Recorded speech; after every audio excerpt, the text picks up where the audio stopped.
ನಮಸ್ತೆ. ನಮಸ್ತೆ. ಕೇಳಿಸ್ತಾ ಇದೆಯಾ? ಅದು ಮೈಕಲ್ಲಿ ಸ್ವಲ್ಪ ವಾಯ್ಸ್ ಚೇಂಜ್ ಆಗಿ ಬರ್ತಾ ಇದೆ, ಹೌದಲ್ವಾ? ಜೋರಾಗಿ ಮಾತಾಡ್ತೀನಿ, ಕೆಲಸ. ಎಲ್ಲರೂ ಹೇಗಿದ್ದೀರಾ? ನಾನು 1 ಗಂಟೆ ಮಾತಾಡ್ತೀನಿ. ಹಲವಷ್ಟು ವಿಚಾರಗಳನ್ನು ಡಿಸ್ಕಸ್ ಮಾಡೋಣ ಇವತ್ತು. ಯಾಕಂತ ಹೇಳಿದ್ರೆ ಆರೋಗ್ಯದಲ್ಲಿ ಹಲವಷ್ಟು ಗೊಂದಲಗಳು ಜಾಸ್ತಿ. ಯಾಕಂತ ಹೇಳಿದ್ರೆ ಆರೋಗ್ಯದ ಬಗ್ಗೆ ನಾವು ಯಾರ ಹತ್ರನೂ ಡಿಸ್ಕಸ್ ಮಾಡಕ್ ಹೋಗಲ್ಲ. ಬೇರೆ ವಿಚಾರ, ಈಗ ಫ್ರೆಂಡ್ಸ್ ಯಾರಾದ್ರೂ ಸಿಕ್ಕಿದ್ರೆ ಬೇರೆ ಬೇರೆ ವಿಚಾರಗಳ ಬಗ್ಗೆ ಕೂತ್ಕೊಂಡು ಮಾತಾಡ್ತೀವಿ. ಆದ್ರೆ ಆರೋಗ್ಯದ ಬಗ್ಗೆ ಜಾಸ್ತಿ ಮಾತಾಡಕ್ ಹೋಗಲ್ಲ. ಯಾಕಂತ ಹೇಳಿದ್ರೆ ಆರೋಗ್ಯ ಹೆಂಗಿರುತ್ತೆ ಅಂತೇಳಿ ನಮ್ಗೆ ಗೊತ್ತಿಲ್ಲ.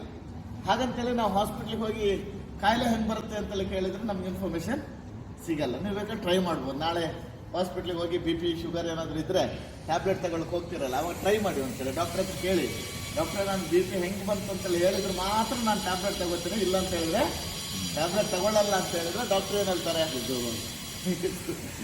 ಜಾಸ್ತಿ ಟೆನ್ಷನ್ ತಗೋಬೇಡ, ಇನ್ನೂ BP ಜಾಸ್ತಿ ಆಗುತ್ತೆ, ಟ್ಯಾಬ್ಲೆಟ್ ಕೊಡ್ತೀನಿ, ಮನೆ ಬಗ್ಗೆ ತಗೊಳ್ಳಿ ಅಂತ ಹೇಳ್ತಾರೆ. ಅಂದರೆ ಕಾಯಿಲೆಗಳ ಬಗ್ಗೆ ನಾಲೆಜ್ ಇಲ್ಲ. ಅದಕ್ಕೋಸ್ಕರ ನಾವು ಹೆಂಗೆ ಅದನ್ನು ಕಾಪಾಡ್ಕೊಳ್ಬೇಕು, ಅದನ್ನು ಯಾವ ರೀತಿ ಕಡಿಮೆ ಮಾಡ್ಕೊಳ್ಬೇಕು ಅಂತೇಳಿ ಗೊತ್ತಿಲ್ಲ. ಇವತ್ತಿನ ಕಾರ್ಯಕ್ರಮದಲ್ಲಿ ಹಲವಷ್ಟು ವಿಚಾರಗಳನ್ನು ತಿಳ್ಕೊಳ್ಳೋಣ. ಏನಲ್ಲ ಅಂತ ಹೇಳಿದ್ರೆ, ಇಷ್ಟೊಂದು ಪ್ರಮಾಣದಲ್ಲಿ ಕಾಯಿಲೆಗಳು ಬರಲಿಕ್ಕೆ ಕಾರಣ ಏನು, ಅದನ್ನು ಕಡಿಮೆ ಮಾಡ್ಕೊಳ್ಳೋದು ಹೇಗೆ, ಅದರ ಜೊತೆಗೆ ಹಲವಷ್ಟು ಹೆಲ್ತ್ ಟಿಪ್ಸ್ಗಳನ್ನು ಕೊಡ್ತೀನಿ. ಈ ಟಿಪ್ಸ್ಗಳನ್ನು ಮನೇಲಿ ಹೋಗಿ ನಿಮ್ಮ ಜೀವನದಲ್ಲಿ ಅಳವಡಿಕೆ ಮಾಡ್ಕೊಂಡಂತೆ ಹೋದ ಅಂತ ಹೇಳಿದ್ರೆ ನನ್ನ ಗ್ಯಾರಂಟಿ 60ರಿಂದ 70% ಎಮರ್ಜೆನ್ಸಿ ಕಾಯಿಲೆಗಳನ್ನು ಕಡಿಮೆ ಮಾಡ್ಕೊಳ್ಳಿಕ್ಕೆ ಸಹಾಯ ಆಗುತ್ತೆ. ನನ್ನ ಬಗ್ಗೆ ಹೇಳಿದ್ರು ರತ್ನಾಕರ್ ಅಂತಲ್ಲಿ. ನಾನು ಮೂಲತಃ ಉಡುಪಿ. ನಾನು ಆಲ್ಟರ್ನೇಟಿವ್ ಮೆಡಿಸಿನ್ಸಲ್ಲಿ ಡಾಕ್ಟರೇಟ್ ಮಾಡಿದ್ದೀನಿ. ಹಲವಷ್ಟು TV ಕಾರ್ಯಕ್ರಮಗಳಲ್ಲಿ ನನ್ನ ಪ್ರೋಗ್ರಾಮ್ ಬರ್ತಾ ಇರುತ್ತೆ. TV ನೈನಲ್ಲಿ ಬರುತ್ತೆ, ಸುವರ್ಣ ನ್ಯೂಸಲ್ಲಿ ಬರುತ್ತೆ, ಪಬ್ಲಿಕ್ ನ್ಯೂಸಲ್ಲಿ ಬರುತ್ತೆ. ಮಧ್ಯಾಹ್ನ 1:30ರಿಂದ 2 ಗಂಟೆ ತನಕ ಹಲೋ ಡಾಕ್ಟರ್ ಅಂತೇಳಿ ಒಂದು ಕಾರ್ಯಕ್ರಮ ನಡೆಯುತ್ತೆ. ಅದರಲ್ಲಿ 100ಕ್ಕಿಂತಲೂ ಜಾಸ್ತಿ ಲೈವ್ ಕಾರ್ಯಕ್ರಮ ನಡೆಸ್ಕೊಟ್ಟಿದ್ದೀನಿ.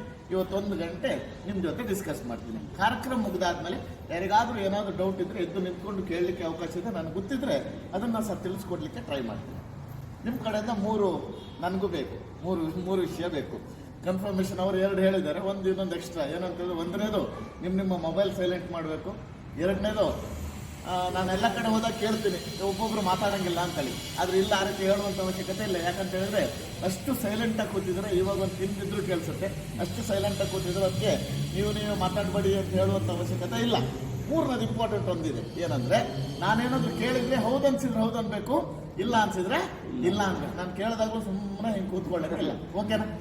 ಓಕೆ. ಹಾಂ, ಮಾತಾಡ್ಲಿಕ್ಕೆ ಇಂಟ್ರೆಸ್ಟ್ ಇಲ್ಲ ನಾನು ಕೆಲಸ ಮಾಡಿ. ಹೌದಂದ್ರೆ ಹಿಂಗೆ ಮಾಡ್ಬೇಕು, ಹೌದು ಇಲ್ಲ ಅಂದರೆ ಮಾಡಿ ಸಾಕು. ನಂಗೆ ಅರ್ಥ ಆಗ್ಬೇಕು, ನಾನು ಹೇಳ್ತಾರೆ ನಿಮ್ಗೆ ಅರ್ಥ ಆಗ್ತದೆ ಅಂತೇಳಿ ಗೊತ್ತಾದ್ರು ಸರಿ. ನನ್ನ ಒಂದು ಭರವಸೆ ಏನಂತ ಹೇಳಿದ್ರೆ, ಕಾರ್ಯಕ್ರಮ ಮುಗಿಸಿ ನೀವು ಮನೆಗೆ ಹೋಗ್ಬೇಕಾದ್ರೆ ಆರೋಗ್ಯದ ಬಗ್ಗೆ ಇರುವಂಥ ಎಲ್ಲ ಭಯನ ಇವತ್ತಿಲ್ಲೇ ಬಿಟ್ಟು ನಾಳೆಯಿಂದ ಆರೋಗ್ಯಪೂರ್ಣವಾದಂಥ ಲೈಫನ್ನು ಯಾವ ರೀತಿ ನಡೆಸ್ಕೊಂಡು ಹೋಗೋದು ಅನ್ನೋದ್ರ ಬಗ್ಗೆ ಸಂಪೂರ್ಣವಾದ ಮಾಹಿತಿ ಸಿಗುತ್ತೆ.